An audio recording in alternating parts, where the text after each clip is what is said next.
Welcome student, I am Ganesan. So இன்னைக்கு testing of hypothesis பற்றி பார்க்கலாம். இது பார்த்தீங்கன்னா ஸ்டாட்டிஸ்டிக்ஸ் அண்ட் நியூமெரிக்கல் மெத்தட்லையும் இருக்கு, ப்ராபபிலிட்டி அண்ட் ஸ்டாட்டிஸ்டிக்ஸ்லையும் வரும். ஸோ மோஸ்ட்லி இது ஃபர்ஸ்ட் யூனிட்டாக இருக்கும் அதில். சரி, இப்போ இங்கே பார்த்தீங்கன்னா இந்த டெஸ்டிங் ஹைபோதேசிஸோட பற்றி ஒரு சின்ன ஒரு இன்ட்ரடக்ஷனை பற்றி நம்ம கிளியராக பார்த்துட்டு அப்புறம் தான் நம்ம சம் போட முடியும். ஃபார்முலாஸ்லாம் நிறைய டிஸ்கஸ் பண்ணிட்டு நெக்ஸ்ட் ப்ராப்ளம் டிஸ்கஸ் பண்ணலாம். ஸோ அதுக்கு முன்னாடி டெஸ்டிங் ஆஃப் ஹைபோதேசிஸ் பற்றி ஒரு சின்ன இன்ட்ரடக்ஷன் நம்ம பார்த்துக்கலாம்.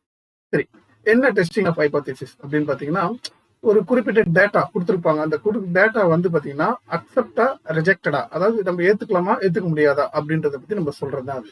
ஃபார் எக்ஸாம்பிள் பார்த்தீங்கன்னா, மிஷின்ஸ் வந்து ப்ரொடியூஸ் பண்ணுது, போல்ஸ் ப்ரொடியூஸ் பண்ணுது. இப்போ அது ப்ரொடியூஸ் பண்றது போது மிஷின் வந்து போல்ஸ் ப்ரொடியூஸ் பண்ணதுன்னா சம் டிஃபெக்டிவ்ஸ் வரும்.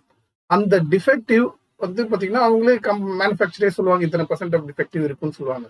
அது வந்து நம்ம டெஸ்ட் பண்ணணும். அதை டெஸ்ட் பண்ணி அது வந்து அக்செப்டடா ரிஜெக்டடா அப்படின்றத பத்தி டிஸ்கஸ் பண்ணலாம். இப்போ இந்த டெஸ்டிங் ஆஃப் ஹைபோதேசிஸ்ல யூஸ் பண்ற நோட்டேஷன்ஸை பத்தி முதல்ல டிஸ்கஸ் பண்ணிடலாம். இப்போ இதுல பாத்தீங்கன்னா ரெண்டு டைப் ஆஃப் திங்ஸ் இருக்கு. என்னன்னா பாப்புலேஷன் அண்ட் சாம்பிள்ஸ். இப்போ பாப்புலேஷன்னா என்ன, சாம்பிள்னா என்னன்றது முதல்ல ஒரு எக்ஸாம்பிள் கொடுத்துட்றேன். இப்போ உதாரணத்துக்கு இப்போ நான் உங்களுக்கு சொன்ன பார்த்தீங்களா, ஒரு மிஷின் வந்து என்ன பண்ணுது, போல்ஸ் வந்து ப்ரொடியூஸ் பண்ணுது. ஸோ அந்த ப்ரொடியூஸ் பண்ற போல்ஸ் எல்லாம் பார்த்தீங்கன்னா ஒரு சின்ன பேக்ல இருக்கு. எல்லாமே அந்த மிஷின்ல ப்ரொடியூஸ் பண்ற எல்லா போல்ஸ் வந்து ஒரு பேக்ல இருக்கு. ஓகேங்களா? சரி, இப்போ அந்த ப்ரொடியூஸ் பண்ண அந்த கம்பெனியே சொல்றாங்க சம் % ஆஃப் டிஃபெக்டிவ்ஸ் வந்து இதுல இருக்குன்னு சொல்றாங்க. Okay, some average of defectives வந்து அதுல இருக்கு.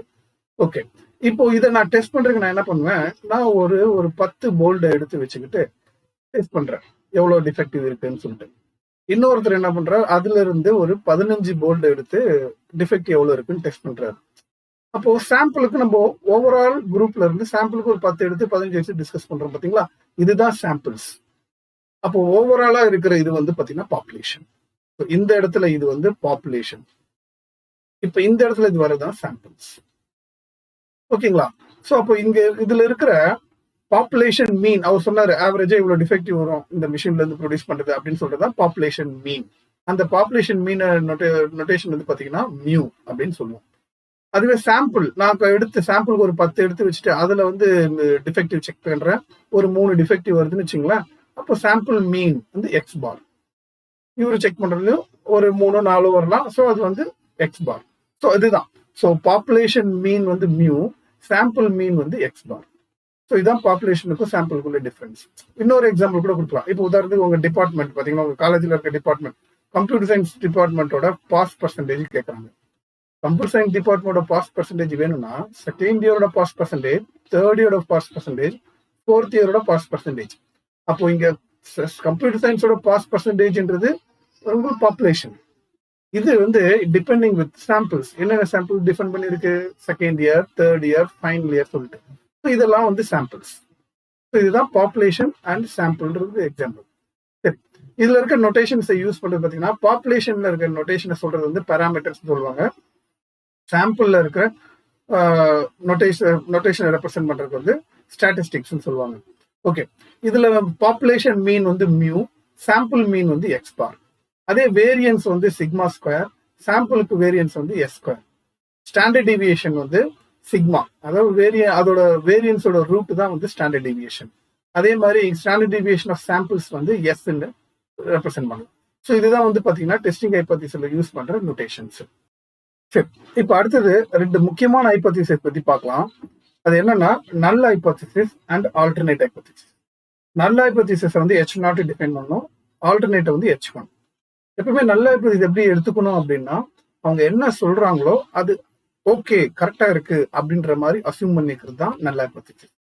அதுக்கு ஆப்போசிட்டா அசியூம் பண்றதுக்கு பேர் தான் alternate hypothesis H1.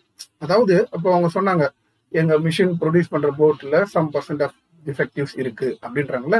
So correct, அவங்க சொன்னது அக்செப்ட் பண்ணிக்கிறோம். அப்போ அக்செப்ட் பண்ணிக்கிட்டேன்னா அர்த்தம் நான் டெஸ்ட் பண்ணும்போது எந்த டிஃபரன்ஸ் இல்லை, அவங்க சொன்ன மாதிரி தான் இருக்கு அப்படின்னு எடுத்துக்கிறது தான் நல்ல hypothesis. That is there is no significant difference between them. நான் எடுத்த சாம்பிள்ல எந்த டிஃபரன்ஸுமே இல்லை, அவங்க சொன்ன மாதிரியே தான் இருக்கு அப்படின்னு எடுத்துக்கிறதுக்கு பேர் தான் நல்ல ஹைபோதேசிஸ். எப்பயுமே அப்படிதான் நம்ம சூஸ் பண்ணணும்.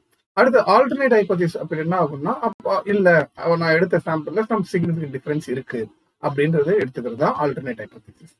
இப்போ இந்த ஆல்டர்னேட் ஹைபோதேசிஸ் வரும்போது என்ன ஆகும்னா 2 வகையா சொல்லலாம்.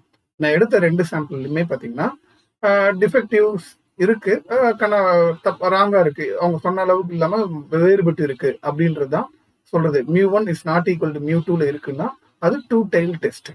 அதுவே பாத்தீங்கன்னா நான் எடுத்த 2 சாம்பிள்ல ஒரு சாம்பிள் வந்து முதல் சாம்பிள் μ1, செகண்ட் சாம்பிள் μ2 வந்து பாத்தீங்கன்னா முதல் சாம்பிள்ல அதிகமான டிஃபெக்டிவ் இருக்கு கம்பேர்ட் டு செகண்ட் சாம்பிள். அப்படி இருந்ததுனாலும் சரி, இல்ல முதல் சாம்பிள்ல செகண்ட் சாம்பிளை விட கம்மியான டிஃபெக்டிவ் இருந்தாலும் சரி, அது ஒன் டைல்டு டெஸ்ட். அப்போ ஆல்டர்னேட் ஹைபோதீசிஸ்ல டூ டைல் டெஸ்டா ஒன் டைல் டெஸ்டான்றதை நம்ம டிஸ்கஸ் பண்ணி ஆகணும். எதுக்கு இதை டிஸ்கஸ் பண்ணணும் அப்படின்னு பாத்தீங்கன்னா, நம்ம கிட்ட டூ டைப் ஆஃப் டேபிள் இருக்கு. அந்த டேபிள்ல டிஸ்கஸ் பண்றதுக்காக இது மாதிரி டூ டைல்டு டெஸ்டா ஒன் டைல்டு டெஸ்டான்றதை நம்ம டிஃபைன் பண்ணி ஆகணும். சரிங்களா? நம்ம நெக்ஸ்ட் என்ன பார்க்க போறோம்னா லெவல் ஆஃப் சிக்னிஃபிகன்ஸ். ஸோ அது என்ன லெவல் ஆஃப் சிக்னிஃபிகன்ஸ் பார்த்தீங்கன்னா, இப்போ ஒரு பார்த்தீங்கன்னா பொதுவாகவே எந்த ஒரு ப்ராடக்ட் நம்ம எடுத்துக்கிட்டாலும் அதுல சம் டிஃபெக்டிவ் இருக்கும். நம்மளால 100% டிஃபெக்டிவ் இல்லாத ஒரு ப்ராடக்ட்ன்றது வாங்க முடியாது. சரி, சம் டிஃபெக்டிவ் இருக்கு அப்படின்னா இப்போ நம்ம எடுத்துக்கிட்ட சாம்பிள்லயும் சம் டிஃபெக்டிவ் இருக்கும். அந்த டிஃபெக்டிவ் லெவல் 5% வரைக்கும் நான் அக்செப்ட் பண்ணிக்கலாம். அதுக்கு மேல போனா நம்ம வந்து அதை ரிஜெக்ட் பண்றது தான் அது. சில நேரங்கள்ல எல்லா நேரத்துலயுமே 5% நம்ம அக்செப்ட் பண்ணிட்டு இருந்துட முடியாது. ஃபார் எக்ஸாம்பிள் பாத்தீங்கன்னா ரொம்ப சென்சிட்டிவான பொருள், இப்ப மெடிசன் சம்பந்தப்பட்டதெல்லாம் போயிட்டு ஒரு மாத்திரையை வாங்குறோம், ஏதோ டேப்லெட்ஸ் எல்லாம் வாங்கும்போது மெடிசன் வாங்க போகும்போது அதுல 5% வரைக்கும் நம்ம அக்செப்ட் பண்ணிட்டோம்னா அதுல நமக்கு நிறைய பிரச்சனை வந்துடும். அப்போ அது மாதிரி இடத்துல பாத்தீங்கன்னா 1% லெவல் தான் நம்ம வந்து 1% அல்ல அதுக்கும் கீழே இருந்தா மட்டும் தான் நம்ம அக்செப்ட் பண்ணிக்க முடியும். அதுக்கு மேல இருந்தா நம்மளால அதை அக்செப்ட் பண்ணிட்டா நம்மளுக்கே டேஞ்சர் ஆயிடும். ஸோ அப்போ இந்த லெவல் ஆஃப் சிக்னிஃபிகன்ட்றது பேஸ்ட் ஆன் தி கண்டென்ட் டேட்டாவை பொறுத்து மாறும். இப்போ இது மோஸ்ட்லி பாத்தீங்கன்னா கொஸ்டின்லேயே கொடுத்துருவாங்க, இதுல 5% லெவல் ஆஃப் சிக்னிஃபிகன்ட்ல டெஸ்ட் பண்ணு அப்படின்னு சொல்லும் போது என்னன்னா அப்போ 5% லெவல் வரைக்கும் நம்ம அக்செப்ட் பண்ணிக்கலாம். இப்போ நம்ம கால்குலேஷன் லெவல் அந்த கால்குலேட் பண்ணி வர்ற வேல்யூ அந்த லெவலுக்கு கம்மியா இருந்ததுன்னா அக்செப்டட், அதுக்கு மேல போயிருந்தா ரிஜெக்டட். ஸோ அதுக்கு தான் நம்ம 5% லெவலுக்கான டேபிள் வேல்யூ இருக்கும். அதுவே 1% லெவல்னு கேட்டிருந்தாங்கன்னா அப்போ நம்ம கால்குலேட் பண்ற வேல்யூ 1% லெவலுக்கான டேபிள் வேல்யூவை விட கம்மியா இருந்தா மட்டும் தான் நம்ம அக்செப்ட் பண்ண போறோம். அதுக்கு மேல போனா ரிஜெக்ட் பண்ணிடுவோம். ஸோ இதான் லெவல் ஆஃப் சிக்னிஃபிகன்ட் என்னன்னா இந்த பர்சன்டேஜ் வரைக்கும் வி கேன் அக்செப்ட், அதுக்கு மேல போனா அதை ரிஜெக்ட் பண்றது தான். சரிங்களா?